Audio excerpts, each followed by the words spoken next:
সব সময় দেখবে আমরা যারা আর কি যার উপরে এক্সপেকটেশন রাখি না, মানে ধরো আশা রাখি না, ওই যেমন বলি না তোর দ্বারা কিচ্ছু হবে না, বা ও এটা করার মানে যোগ্য না, বা ওর দ্বারা হবে না, এই যে যে জিনিসটা আমরা বলি বা ভেবে থাকি, ঠিক তেমনই একটা গল্প বলি দাঁড়াও।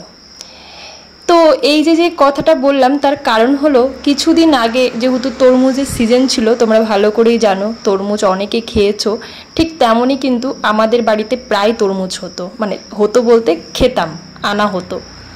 সেইখানে খেয়ে খেয়ে যে দানাগুলো হয় ঠিক এদিক ওদিক ফেলে দেওয়া হতো, ঠিক তার থেকে এরকম গাছ হয়েছিল আমার সামনেই।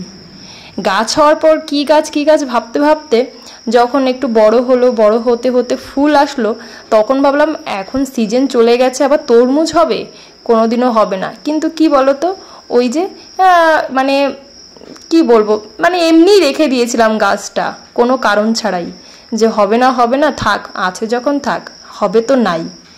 কিন্তু বিশ্বাস করো, ওই যে কথাটা যেটা প্রথমেই বললাম, হবে না বা এটা সম্ভব না, এটা ভেবেই গাছটা যেমন তেমন করে অযত্নেই বড় হয়েছে, আজ সেই দিনটা চলেই আসলো যে সে রীতিমতো ফল দিয়ে এমনকি এত সুন্দর, আর মানে কি বলবো, এত সুন্দর হয়েছে যেটা আমি দেখে একদম অবাক।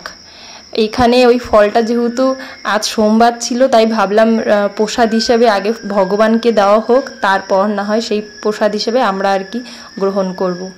তো ওটা প্রসাদ হিসাবে এই যে দেওয়া হয়ে গেছে, আর এটা খেয়ে দেখলাম এত মিষ্টি, এত মিষ্টি কি বলবো।